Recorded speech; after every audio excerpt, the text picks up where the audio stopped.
Kuarters atau barek polis disediakan untuk penempatan anggota polis dan keluarga bagi memudahkan mereka untuk melaksanakan tanggungjawab di kawasan tersebut. Namun kadangkala kuarters-kuarters ini sering kali ditinggalkan oleh kerana pembinaan kuarters-kuarters polis yang baru dan disebabkan pertukaran lokasi kepada yang lebih strategik.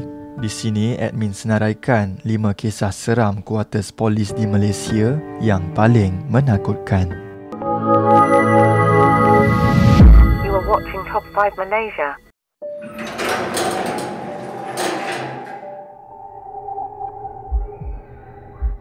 Nombor 5. Barek Polis Lumut.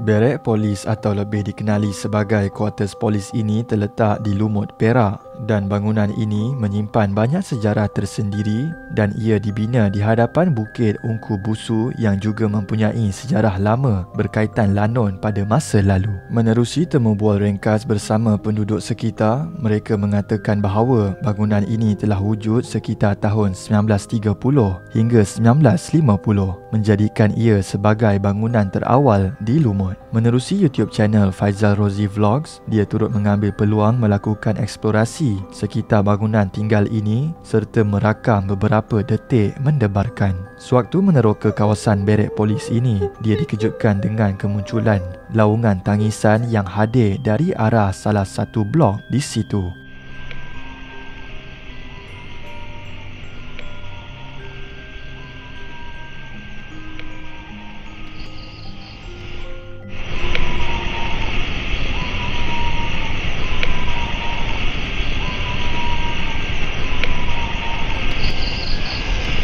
Sebaik sahaja dia menyelinap masuk ke dalam bangunan tersebut, suara tangisan itu terus gaib dan hanya ditemani bunyi cengkerik. Malah suara itu turut kedengaran sehingga ke akhir eksplorasinya. Ketika dia sedang menuruni bukit untuk menuju ke kereta, sekali lagi suara tangisan sayup menembusi kesunyian malam hadir dari arah Bukit Busu.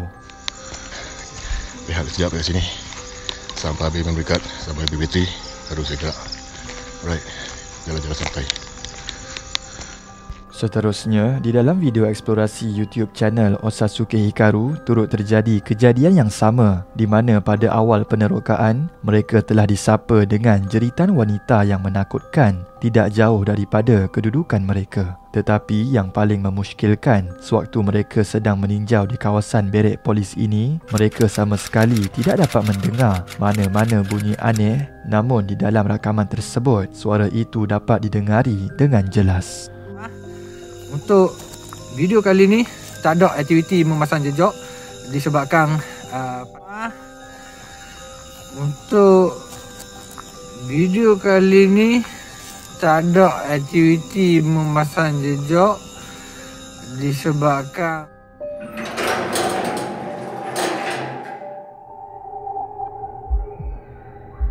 Nombor 4.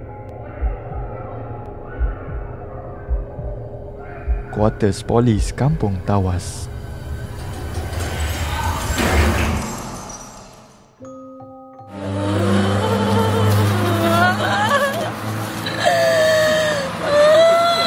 Kuarters polis ini telah dibina di Kampung Tawas, Perak dan ia menjadi kediaman buat pegawai polis yang bertugas di kampung ini. Walaupun sudah lama dibina, bangunan tersebut masih gagah berdiri dan masih mempunyai penghuni. Namun terdapat juga kisah mistik yang hangat diperkatakan oleh penduduk setempat. Pada tahun 2014, satu rakaman daripada YouTube channel Paranormal menunjukkan satu kejadian menakutkan telah berlaku di kuarters polis Kampung Tawas ini. Dalam rakaman tersebut, seorang wanita telah dirasuk oleh makhluk halus. Wanita itu kelihatan tidak mampu melemparkan kata-kata selain daripada bunyi suara tangisan.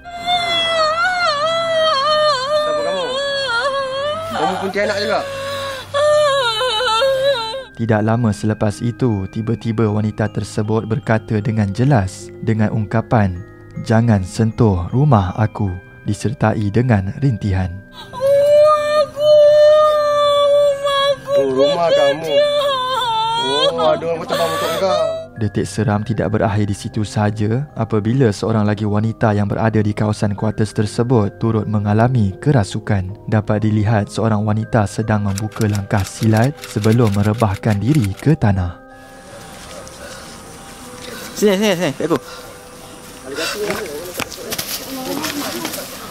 Apabila diselidik, tragedi kerasukan tersebut berlaku akibat daripada kemarahan Pontianak yang mendiami pohon besar berhampiran kuartus polis ini. Hal ini kerana kediamannya telah dimusnahkan oleh beberapa manusia yang tidak bertanggungjawab. Turut membuktikan kesahihan kejadian ini, penduduk dan polis yang bertugas di situ juga sering melihat jelmaan Pontianak tersebut berlega-lega di kawasan pokok besar itu.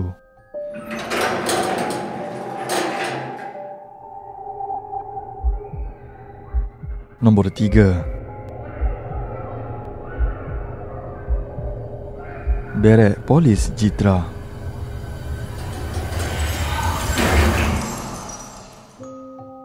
Barek polis ini merupakan salah satu kuartus terbiar yang dibina di Jitra, Kedah. Ia wujud semenjak tahun 1980-an, menjadikan kuartus ini antara bangunan yang terawal dibina di Jitra. Namun, sejak IPD Kubang Pasu siap dibina pada tahun 2010, kawasan yang merangkumi cawangan trafik, jabatan narkotik dan rumah-rumah kediaman serta surau di Jitra ini dipindahkan ke IPD baru tersebut dan dibiarkan kosong tidak berpenghuni. Barek yang jelas kelihatan di tepi jalan Jitra di Pekan Jitra lama ini cukup menyeramkan. Tambahan pula dengan aura kesunyian serta terletak di belakang tanah perkuburan kampung lama. Menurut penduduk di situ, ketika dia sedang membantu beberapa individu menjalankan penggambaran di kawasan ini, mereka telah dikejutkan dengan beberapa kejadian mistik. Dikatakan sewaktu mereka melangkah masuk ke dalam salah satu rumah di kuartus ini, mereka telah disambut dengan dentuman pintu yang muncul secara tiba-tiba. Perasaan tidak menyenangkan muncul berkemungkinan kerana ketika itu tiada kehadiran angin melalui mereka. Mereka turut menzahirkan perasaan yang tidak menyenangkan ketika menerokai kawasan ini. Melihat daripada kejadian tersebut, penduduk sekitar kawasan ini percaya bahawa bangunan itu sudah dihuni oleh makhluk halus. Bangunan tersebut dibiarkan kosong selama beberapa tahun, maka tidak hairanlah kawasan ini menjadi salah satu lokasi angker di daerah Jitra. Tetapi di sebalik kisah yang diceritakan di kawasan ini, terdapat juga sumber yang mengatakan bahawa IPD Kubang Pasu lebih mistik, rentetan daripada pelbagai usikan yang diterima penduduk di kawasan itu. Diceritakan lagi, tapak asal IPD Kubang Pasu tersebut merupakan sebuah lokasi yang terkenal dengan aktiviti ritual dan pemujaan. Namun, masih tiada jawapan yang membuktikan kesahihan kisah itu hingga ke hari ini. Adakah ia kisah sebenar atau buah mulut semata-mata?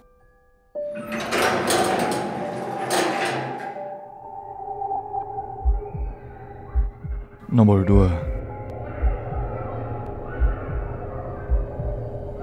Barek Polis 1996.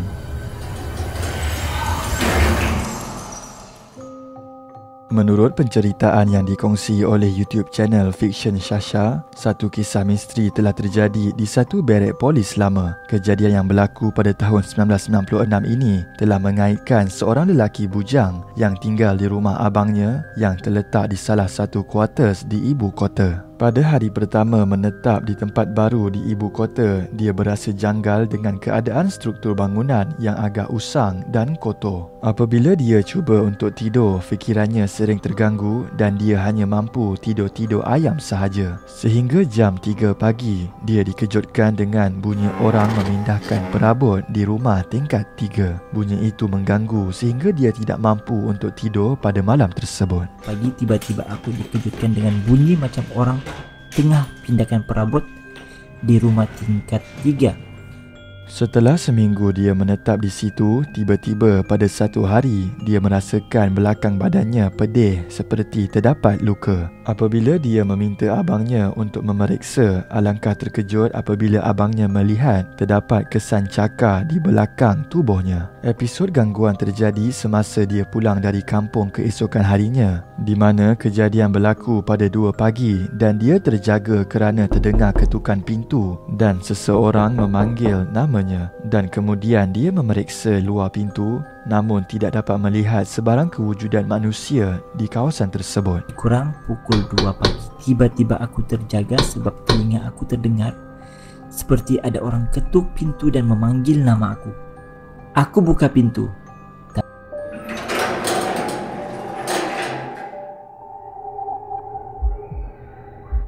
Nombor 1.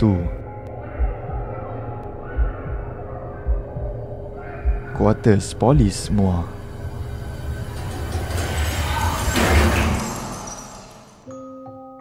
Dengan tiba-tiba dia rasa macam ada orang hembus nafas kat belakang tengkuk dia. Dia macam rasa macam berangin tau. Macam Menurut YouTube channel Anas Rahmat, satu kisah pengalaman mistik dikongsi oleh seorang subscriber wanita berbangsa India yang dikenali sebagai Shah. Kejadian telah berlaku pada tahun 2014 yang ketika itu Shah berusia 12 tahun. Ayah Shah ialah seorang anggota polis yang dinaikkan pangkat dan telah memaksa mereka sekeluarga berpindah ke kuartus polis Muar. Kejadian misteri bermula pada bulan kedua mereka menetap di kuartus tersebut, di mana ketika itu kakak Shah bersama Rina berada berseorangan di rumah. Ketika Rina sedang mencuci muka, dia telah dihadiri satu lembaga hitam yang berdiri di sebelahnya. Namun, Rina mengabaikan penampakan itu kerana risau itu hanyalah imajinasinya. Selepas selesai, ketika dia berdiri berhadapan meja solek, dia dapat melihat melalui cermin lembaga hitam itu sekali lagi sedang duduk di atas katil Rina. Tidak lama selepas itu, ketika dia sedang membancuh air di dapur, dia dikejutkan dengan satu hembusan angin di belakang leher sehingga mencemaskannya. Lantas, dia berlari keluar dari rumah sehingga keluarganya pulang. dengan tiba-tiba dia rasa macam ada orang hembus nafas kat belakang tengkuk dia. Dia macam rasa macam berangin tau. Macam macam tu lah. Pada pagi keesokan harinya, Rina telah bangun pada jam 3 pagi untuk belajar dan apabila dia keluar ke balkoni, dia terlihat seorang wanita mengandung berjalan sekitar kuartus itu. Setiap kali Rina ni keluar ke balkoni sekitar jam 3 pagi tu, dia selalulah ternampak seorang perempuan berbangsa Cina yang tengah sarat mengandung berjalan seorang-seorang dekat bawah apartmen rumah dia tu. Diceritakan lagi, Rina dapat melihat wanita itu terus-menerus pada waktu yang sama hingga menimbulkan kemusykilan pada Rina. Sehinggalah pada satu hari seorang wanita tua bertanya tentang wanita mengandung itu kepadanya. Wanita tua itu menceritakan bahawa suaminya terlihat wanita mengandung tersebut menaiki tangga hingga ke tingkat 3 dan apabila suaminya menegur wanita tersebut, wanita itu terus mengabaikannya sehingga lesap daripada pandangan suaminya. Selalulah dia terserempak dengan perempuan yang mengandung ni tengah berjalan kaki naik tangga menuju ke tingkat 3. Tapi bila suami aunty ni duk tegur perempuan tu dia just buat bodoh je. Kejadian ini bertambah aneh apabila tiada penghuni yang tinggal di tingkat 3 kuartus itu selain daripada keluarga Rina. Kejadian ini berlarutan sehingga mereka bertindak untuk berpindah keluar dari rumah itu. Menurut beberapa orang Sami yang pakar dalam perubatan mistik ini, mereka sarankan keluarga Shah untuk meninggalkan tempat itu kerana bimbang akan mengancam keselamatan mereka. Dikatakan lagi terdapat makhluk halus yang sudah lama menghuni rumah tersebut dan perkara ini telah memberi jawapan kepada persoalan tentang mengapa mereka sering diganggu sepanjang tinggal di situ.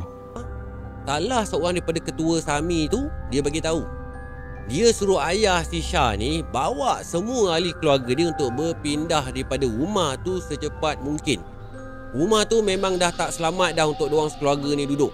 Sebab kat rumah tu ada penghuni lain yang memang tinggal kat dalam rumah tu.